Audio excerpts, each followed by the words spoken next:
بادشاہوں کے زمانے کی بات ہے۔ ایک بادشاہ کے پاس بہت سے باغات تھے۔ ان میں سے ایک باغ میں پودنا اور پودنی درخت پر رہتے تھے۔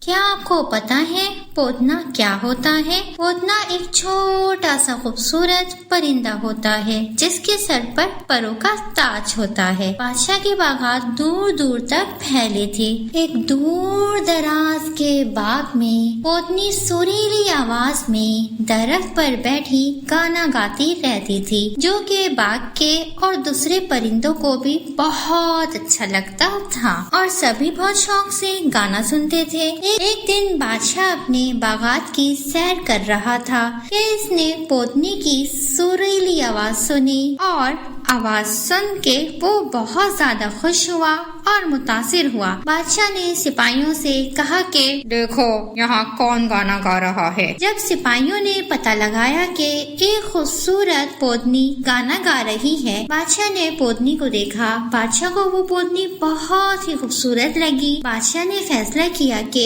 اس پودنی کو قید کر کے اس کے محل میں لے کے جایا جائے تاکہ وہ روز اس کی سریلی آواز سن سکے۔ بادشاہ کے سپاہیوں نے ایسا ہی کیا اور پودنی کو قید کر کے محل میں لے آئے۔ جب پودنا واپس آیا تو اس کو پودنی کی آواز کہیں سنائی نہیں دی۔ وہ جب درخت پر پہنچا تو اس نے دیکھا اس کی پودنی درخت پر بھی نہیں تھی۔ اس نے سب جگہ پودنی کو ڈھونڈا لیکن اس کی پودنی کہیں نہیں تھی۔ اس نے آس پاس کے پرندوں سے پوچھا کہ تم نے میری پودنی کو دیکھا ہے؟ تو کسی کو کچھ پتا بھی نہیں تھا، لیکن ایک مینڈک نے اسے بتایا کہ یہاں بادشاہ سلامت آئے تھے اور تمہاری پودنی کو قید کر کر لے گئے ہیں۔ پودنی کو یہ سن کر بے انتہا غصہ آیا۔ میں اپنی پودنی کو بادشاہ کی قید سے رہائی ضرور دلواؤں گا، چاہے کچھ بھی ہو جائے۔ تو اس نے پھر تنکوں کی ایک گاڑی تیار کی تاکہ وہ بادشاہ کے محل میں اپنی پودنی کو چھڑانے جا سکے، اور تنکوں کی گاڑی میں بیٹھ کر وہ بادشاہ کے محل کی طرف چلنے کے لیے روانہ ہوا۔ راستے میں اس کو ایک بلی نظر آئی۔ پودنی بھائی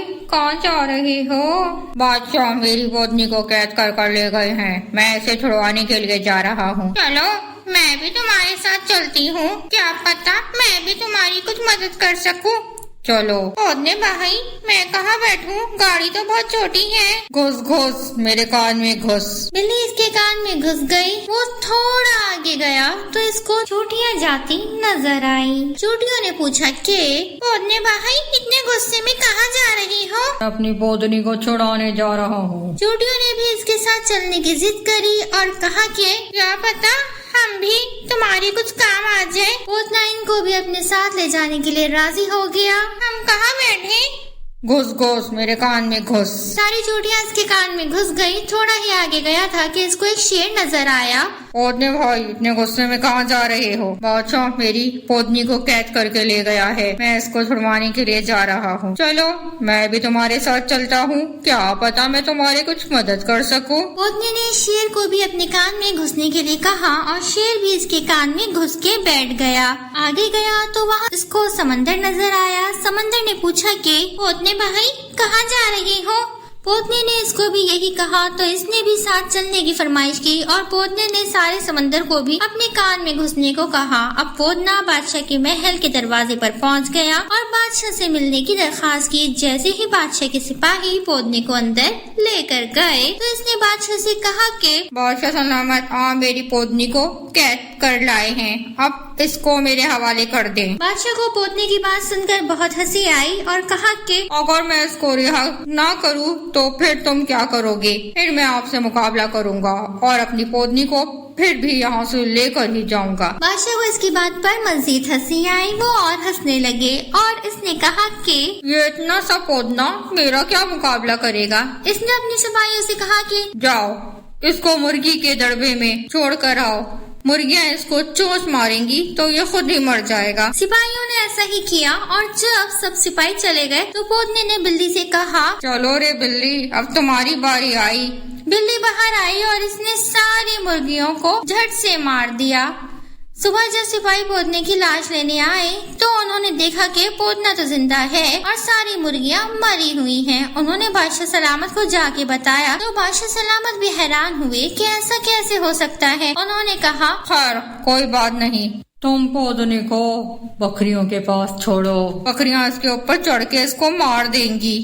سپاہیوں نے ایسا ہی کیا۔ پھر سپاہیوں کے جاتے ہی پودنے نے شیر کو دعوت دی کہ چلو بھائی شیر، اب تمہاری باری آئی۔ اور شیر پودنے کے کان سے نکلا اور ساری بکریوں کو چیر پاڑ کے کھا گیا۔ دوسرے دن بادشاہ کے سپاہی آئے تو انہوں نے دیکھا پودنا تو مزے سے سو رہا ہے اور ساری بکریاں مری پڑی ہے۔ انہوں نے جا کے فوراً بادشاہ سلامت کو سارا واقعہ بتایا۔ بادشاہ کو بہت حیرت ہوئی۔ انہوں نے حکم دیا اس کو ہاتھی کے پاس چھوڑاؤ، ہاتھی اس کو اپنے پیر کے نیچے رکھ کے مسل دے گا۔ سپاہیوں نے ایسا ہی کیا اور پھر سپاہیوں کے جانے کے بعد پودنے نے چوٹیوں کو حکم دیا کہ چلو بھائی چوٹیوں، اب تمہاری باری آئی۔ چوٹیاں باہر آئی اور ہاتھی کی سونڈ میں چڑھ کر ہاتھی کو مار ڈالا۔ جب بادشاہ کو یہ سب پتا چلا تو بادشاہ بے انتہا حیران ہوا کہ آخر پودنا رات کو کیا کرتا ہے کہ جس بھی جانور کے پاس اس کو چھوڑو جانور مر جاتا ہے اور پودنا زندہ ہی رہتا ہے۔ اس کو پنجرے میں ڈال کے میرے کمرے میں رکھ دو اور میں صبح ہوتے ہی اس کو مروا دوں گا۔ چنانچہ اسے پنجرے میں قید کر کے بادشاہ سلامتی کمرے میں رکھ دیا گیا۔ جیسے ہی رات ہوئی پودنے نے سمندر کو حکم دیا کہ